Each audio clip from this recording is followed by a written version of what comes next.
I remember the moment the music stopped, like gradually, not awkwardly fading out. It just cut.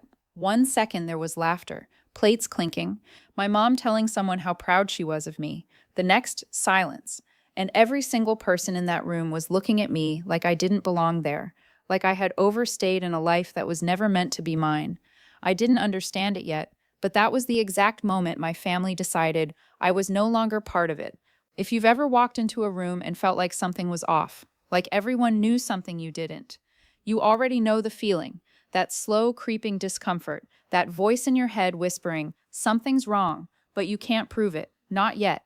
It was my 17th birthday. There were balloons taped unevenly to the wall, pink and gold. My mom always loved themes. Even when we couldn't afford them, she made things look better than they were. The cake sat in the center of the table. Chocolate, my favorite. At least I thought it was. Now, looking back, I'm not even sure that cake was for me. Smile, my mom said, her voice tight but cheerful. Too cheerful. The kind of cheerful that feels rehearsed. I smiled. Because that's what you do when your mom tells you to smile in front of guests, even when something feels wrong. My dad stood near the window, arms crossed, not talking, not laughing, just watching. He didn't look proud. He didn't look happy. He looked impatient, like he was waiting for something to be over. My younger brother was on his phone. Didn't even look up when I walked in. That should have been the first sign. In our house, birthdays were a big deal. Or at least, they used to be. Make a wish, someone said. I don't even remember who.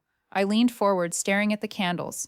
17 tiny flames. 17 years. And for a second, I hesitated, because suddenly, I didn't know what to wish for.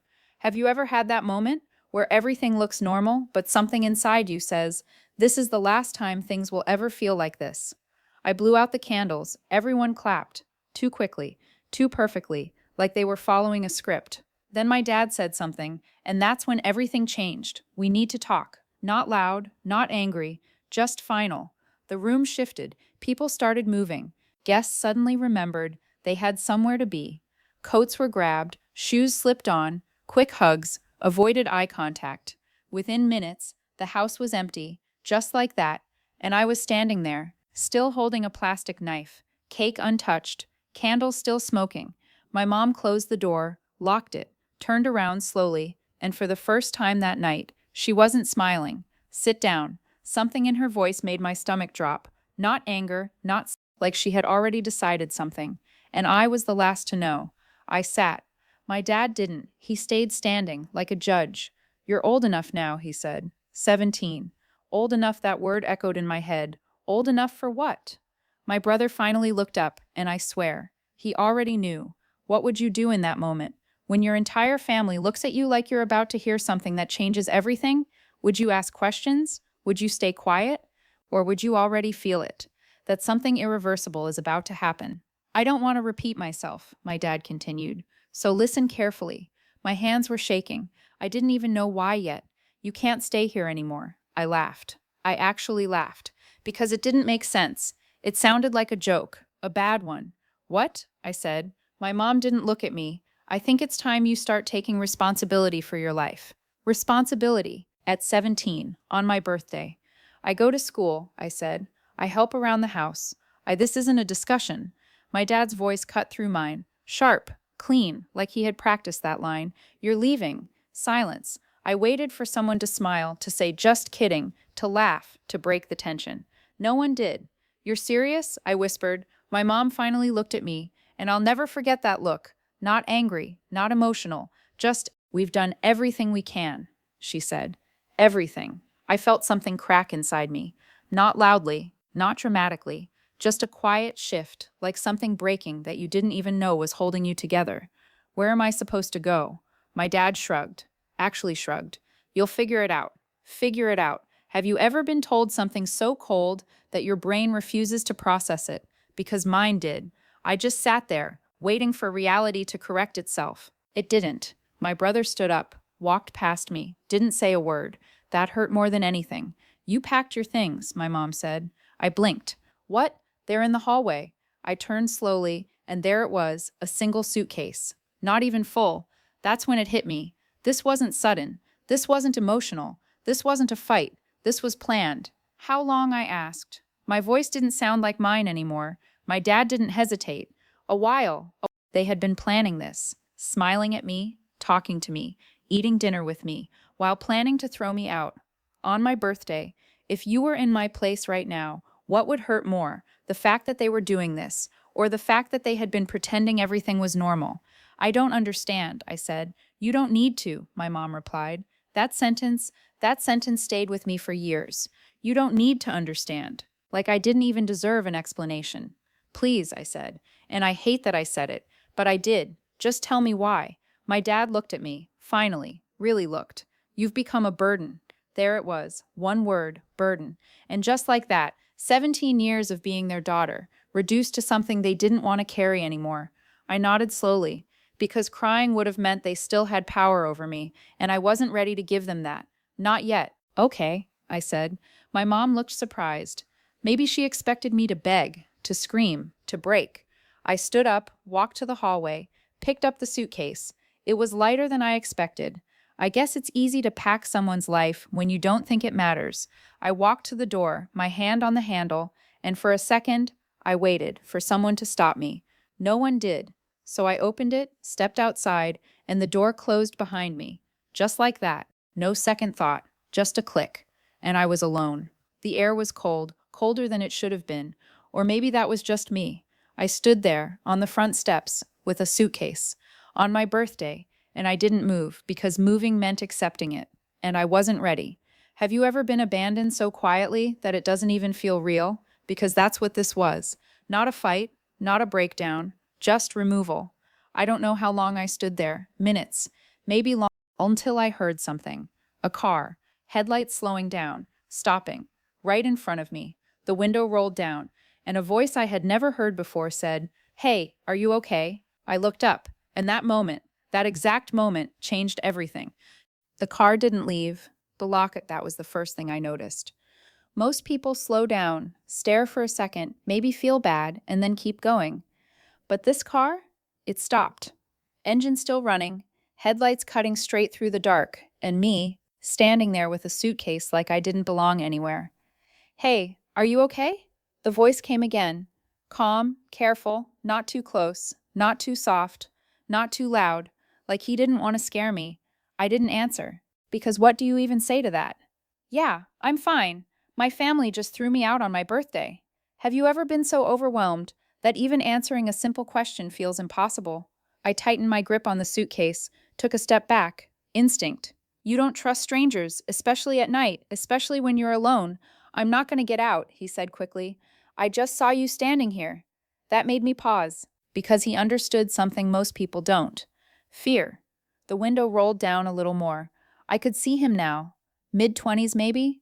Not dressed like someone dangerous. Not trying to look friendly either.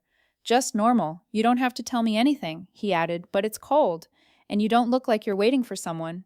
He wasn't wrong. I swallowed, forced my voice to work. "I'm fine." It came out weaker than I wanted, like he expected that answer. "Okay," he said, and for a second, I thought that was it, that he'd drive away, leave me alone like everyone else. But he didn't. He reached over, turned off the headlights. The sudden darkness made everything quieter, softer, less exposed. "I'll just sit here for a minute," he said, "if that's okay." Why would someone do that? Not approach, not force, not question, just stay. Or would you walk away? Because I didn't know what to do. Every instinct told me to leave, to not rely on anyone, to not be stupid. But another part of me, the part that had just been thrown away like nothing, that part was tired, really tired. "I don't have anywhere to go," I said. The words slipped out before I could stop them. Silence, then a quiet. "Okay," not pity, not shock. Just, I hesitated. Then, "Lena." It felt strange, saying my name out loud, like it still belonged to me. "Nice to meet you, Lena," he said, and something about the way he said it made me feel human again. Not a burden, not a problem, not something to be removed. Just a person. "How long have you been out here?" he asked. "I don't know." He nodded again, like time didn't matter. "Do you have friends?" That was the moment it became real. Saying it out loud, admitting it. I had no one, no backup plan, no safety net, nothing. If you've ever realized in one single moment that you're completely on your own, you know how heavy that feels. Adrian exhaled slowly, thinking. not rushing. Okay, he said finally. There's a diner about 10 minutes from here. Open all night. I stiffened. You can follow behind if you want, or I can just give you directions. He was giving me control. That's what made the difference. Not telling, not insisting, just offering. When was the last time you ate? He asked. I looked at the house behind me, the one that wasn't mine anymore. Earlier, I said, but even I knew that wasn't true. Right, he said softly. Another pause. Then, I'll be there for about an hour, if you decide to come. And just like that, he started the car. No pressure, no expectation. He pulled away slowly, disappeared down the street, and I was alone again. But something had changed, because now I had a choice. Stay here, on the steps of a house that didn't want me, or move into something unknown. What would you do? Stay in what's familiar, even if it hurts, or risk something uncertain, just for a chance it might. And I started walking. The night felt different now. Still cold, still quiet, but not empty. The diner was exactly where he said it would be. Bright lights, neon sign flickering. Open. I hesitated at the door, hand hovering over the handle, because walking in meant trusting him, at least a little. I pushed it open. The bell chimed. Warm air hit my face. The smell of coffee, like he knew I might come. He didn't smile, didn't wave, didn't make it a big moment. He just nodded, and somehow that felt safer than anything else. I walked over slowly, sat across from him. You came, he said. I was hungry, I replied. A small smile, fair enough. A waitress appeared. Didn't ask questions, just poured coffee. Adrian slid the menu toward me. Order whatever you want. I didn't realize it then, but that was the first time in my life someone helped me without asking what they'd get in return. Have you ever experienced that? Real help, no conditions, no expectations. It feels unfamiliar, almost suspicious. I ordered something small, didn't want to take advantage. He didn't say anything. Just let me. We sat in silence for a while. You don't have to tell me what happened, he said eventually. But if, and for some reason, I did. Not everything, not all at once, but enough. My parents kicked me out, I said. He didn't interrupt. Today. My birthday. Still nothing. No, I'm sorry. No dramatic reaction. Just listening. They said I was a burden. That word again, burden. It sounded even worse out loud. Adrian leaned back slightly, thinking. Then they made a mistake. What if they're right? I asked. That was the real question. The one I didn't want to ask myself. What if they were right? What if I was the problem? He looked at me, really looked. People who think they're a burden usually aren't, he said. People who actually are don't question it. I didn't know what to say to that. The food came. I ate. Faster than I meant to. He didn't comment, didn't stare, just sat there. Reality came back. Thanks, I said quietly. He nodded. What are you going to do now? He asked. And just like that, the question I had been avoiding was back. I stared at the table. I don't know. And that was the truth. No plan, no future, just uncertainty. Adrian tapped his fingers lightly against the table. Thinking again. I have a spare room, he said. My head snapped. Relax. I'm not saying you should. Then calmly, I'm saying it's an option. Silence. You can say no, he added. You should say no if you don't feel safe. That's what made it harder, because he wasn't pushing. He was giving me the power to refuse. And suddenly, the decision felt heavier. If you don't take it, he continued, I'll still make sure you get somewhere safe tonight. Why? That question sat in my chest. Heavy. Why are you helping me? I asked. He didn't answer right away. Then finally, because someone should have. And that was it. No speech, no explanation, just truth. I looked at him, really looked this time. And for the first time that night, I didn't feel like I was completely alone, but I still didn't know if I could trust it. I didn't answer him right away, because this wasn't a small decision. This wasn't choosing what to eat or where to go. This was, do I trust a stranger or face the night alone? I looked at him, then at the door, then back at my hands, still slightly shaking. You can say no, Adrian said again. Calm, patient, like he genuinely didn't care which way I chose. That's what made it harder, because if he had pushed, if he had insisted, I would have walked away immediately, but he didn't. He just waited. Have you ever been given a choice where both options feel wrong? Stay alone, unsafe. Go with him, unknown. I exhaled slowly. One night, I said, His expression didn't change. No smile, no relief. Okay, that was it. No good choice. No don't worry. Just acceptance. And somehow that made me feel safer than anything else. We left the diner together. I stayed a few, but because I didn't trust the situation, his car looked normal, nothing suspicious. No mess, no weird smell. I noticed everything, every detail, every movement. Because when you've just been abandoned, your brain switches into survival mode. He opened the passenger door, stepped back. Take your time, he said. I hesitated, then got in, the door closed, and just like that, there was no going back. The drive was quiet. Just drove. Streetlights passed one by one. Orange light, darkness, orange light, darkness. My reflection in the window looked different. Not like the girl who blew out candles an hour ago. That girl still had a home. This one didn't. Seatbelt, he said gently. I blinked, looked down. I hadn't even noticed. I clicked it into place.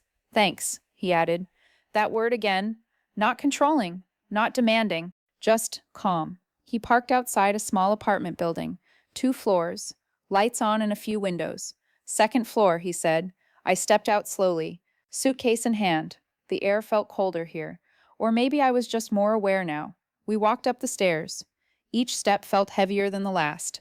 Because this was it. No backup. No second option. Just this. He unlocked the door, pushed it open, stepped aside, especially when you're trying to decide if someone is safe. I stepped inside. The apartment was simple, clean, quiet, a couch, a small table, a bookshelf, nothing out of place, nothing that made my stomach tighten. Good sign. The room's there, he said, pointing down the hallway. I walked slowly, opened the door. A small bedroom, bed made, blankets folded, a lamp in the corner, like it had been waiting. That thought hit me suddenly. You live alone? I asked. He nodded. Yeah. No hesitation, no extra explanation. Why do you have a spare room? I asked. He leaned against the wall, thought for a second. Just never got around to using it. Something about that answer felt incomplete.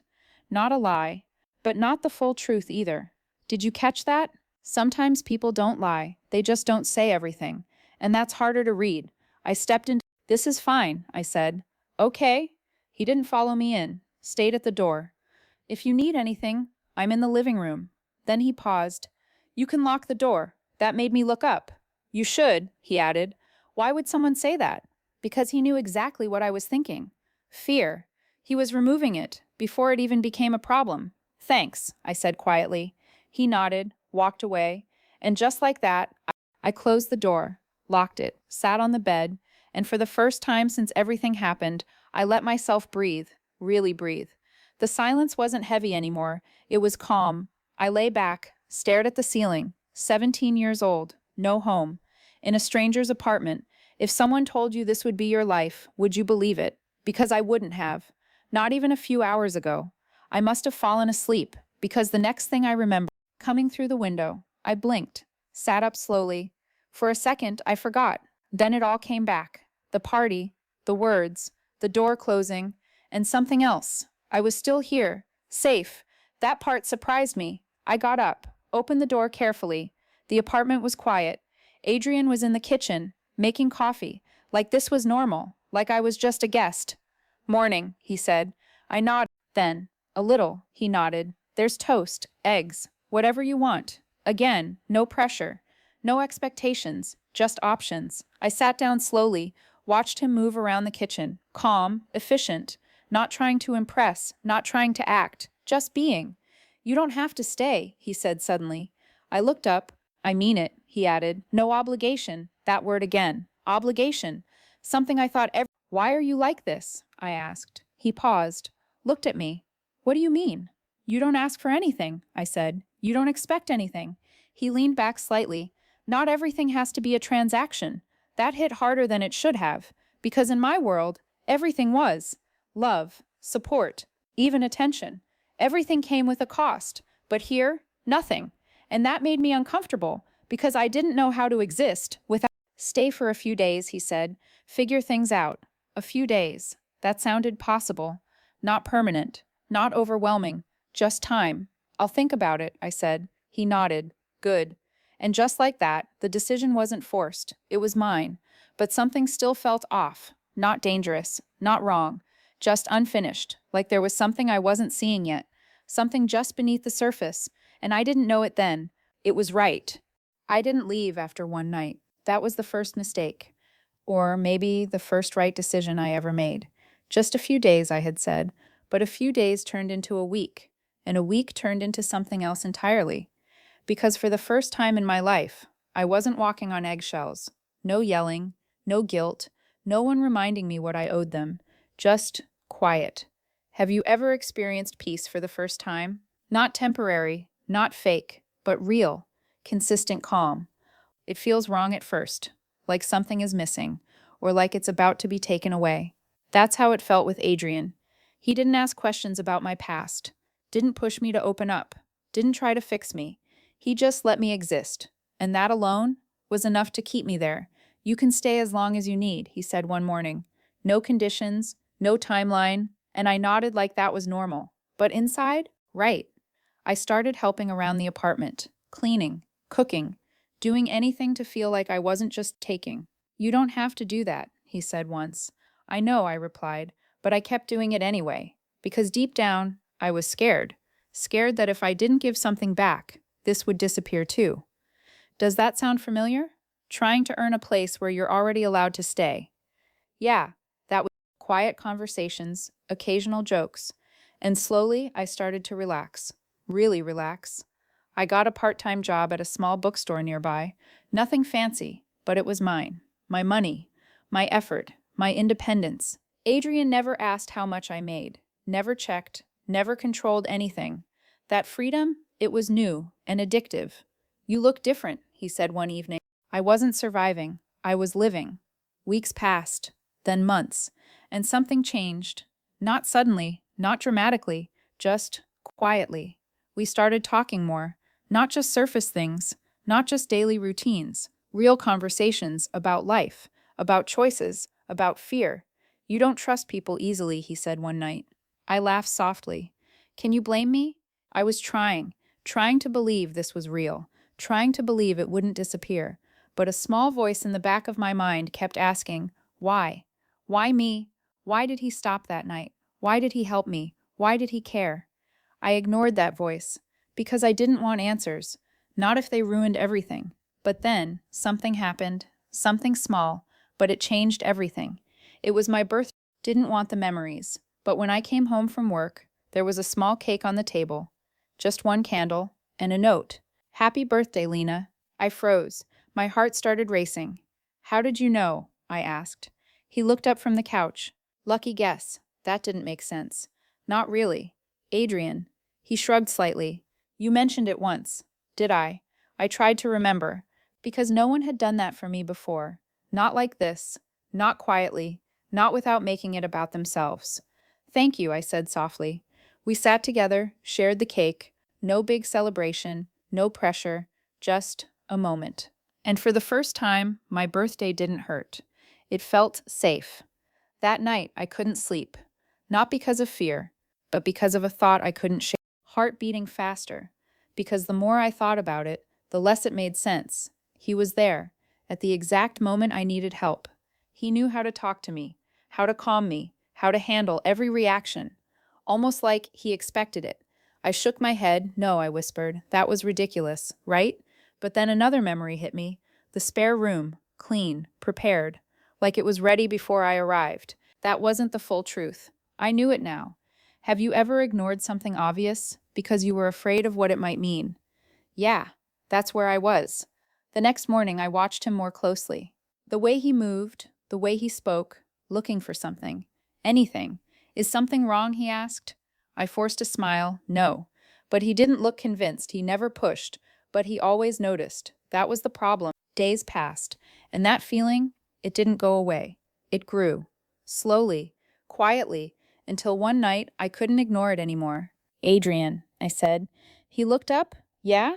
I hesitated, then asked the question that had been building for months. Why were you really there that night? Silence. Not long, but enough. And in that silence, everything shifted. Because there was something he hadn't told me. Something important.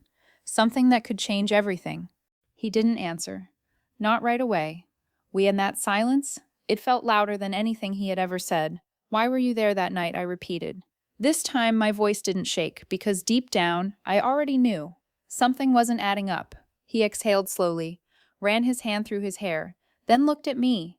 Not calm this time, not composed, real. You're not going to like the answer, he said. My chest tightened. Just tell me. Another pause.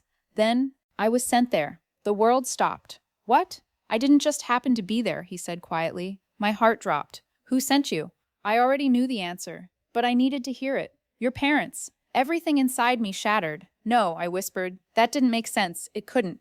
They kicked me out, I said. They told me I was a burden. I know, he said. Then how could they? They wanted you to leave. That sentence hit harder than anything before, because it sounded exactly like what happened.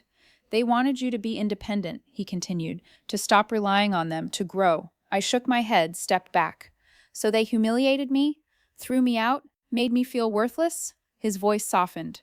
They didn't expect it to go that far. Anger rushed in. They called me a burden, I snapped. They shut the door in my face. I know. Do you? I shot back. Then slowly, they were watching. I froze. What? They didn't leave you alone, he said. They made sure someone was there. My stomach twisted. You. He nodded. They asked me to keep an eye on you. Just make sure you were safe. That night, the timing, the calmness, the way he knew exactly how to handle me. It all made sense, too much sense. You lied to me, I said. I didn't tell you everything. That's the same thing. He didn't argue, because he knew. I was right. Why you? I asked. My family knows yours, he said. Business connections, that word again. Business. Everything suddenly felt planned, controlled, fake. So what? I said bitterly. You were just doing a job. No. That answer came fast. Too fast. I looked at him, really looked, and for the first time, he looked nervous. The truth. A job. An arrangement. A setup. But it didn't stay that way, he added quickly. I didn't respond, because I didn't know what to believe anymore. Lena, look at me. I didn't want to, but I did. Everything after that night was real, he said. Every conversation, every moment, every lie, I cut in. He flinched. I should have told you sooner. Yes, I said. I was afraid, because that part felt real. You think I wouldn't have found out? I asked. I hoped by the time you did, it wouldn't matter. I let out a hollow laugh. It matters. Of course it mattered. Everything mattered now. The trust, the safety, the connection. Was any of it real? Or was I just a project, a responsibility? Say something, he said quietly. I shook my head. I don't know what to say. And that was the truth, because but another part, remembered everything. The way he never pressured me, the way he gave me control, the way he stayed even when he didn't have to. Did they pay you? I asked. No. That surprised me. They offered, he added. I refused. Why? He hesitated, then said it. Because I didn't want this to be fake. My chest tightened again. They asked me to help, he continued. I agreed because I thought it was temporary. And then, he looked at me. And then I met you. Silence. Everything changed, he said. And this time, I believed him, because you can fake actions, but you can't fake consistency. You can't fake patience. You can't fake respect. You can't fake showing up every single day. Then why didn't you tell me? I asked again. Because I knew you'd feel exactly like this. He wasn't wrong. I didn't want to lose you, he said. That sentence hit differently. Not manipulation. Fear. Real fear. And suddenly, everything felt complicated. Not black and white. Not right or wrong. Just messy. I turned away, walked to the window, my mind racing, and then another thought hit me. The gifts, I said slowly. He didn't answer. Every birthday, every holiday. I turned back. That was them, wasn't it? He nodded. They never stopped caring, he said. They wanted you to struggle, he added carefully, but not to break. I thought back. The envelopes, the small surprises, the anonymous support. I always thought it was luck or coincidence, but it wasn't. It was them, quietly from a distance, watching, helping, and suddenly, my anger didn't disappear, but it changed, because what they did, it hurt, but it wasn't abandonment. It was something else, something flawed. They should have told me, I said. Yes, they shouldn't have done it like that. Yes. We stood there in silence, two people, both right, both wrong, both trying to make sense of something bigger than either of us. Then I asked the question that mattered most. Was anything real? He stepped closer. Not too close. Just enough. Yes. No hesitation. No part of how I feel about you was planned. My heart skipped. I didn't expect to care, he said. I didn't expect to stay. But you did. I did. Silence again. But this time, it felt different. Softer. Why? I whispered. He looked at me like it was obvious. Because you're not a burden. That word again. But this time, it didn't hurt. You never were, he said. And for the first time, I believed it. Fast forward 8 years, same date, same day. But everything changed. I stood behind me, a house filled with light, music, laughter, and him, Adrian. Not the stranger anymore, my husband. A man who built his own empire, a man who never needed to stay, but chose to, every single day. Ready? He asked softly. I smiled. Yeah. This time, I was. Downstairs, a cake waited, but not a small one, a real celebration, and something else, a box. We didn't know how else to teach you to stand on your own, but we never stopped loving you. Tears filled my eyes. Because for years I thought I lost them, but they never really left. They just let go, in the worst way possible, but still, they were there. And him? He wasn't part of their plan anymore. He became something they never expected, mine, real, unplanned, and permanent. I looked at him, and in that moment, I knew one thing for sure. The night I thought I lost everything was the night my life actually began. The end. Subscribe, please, for more amazing videos.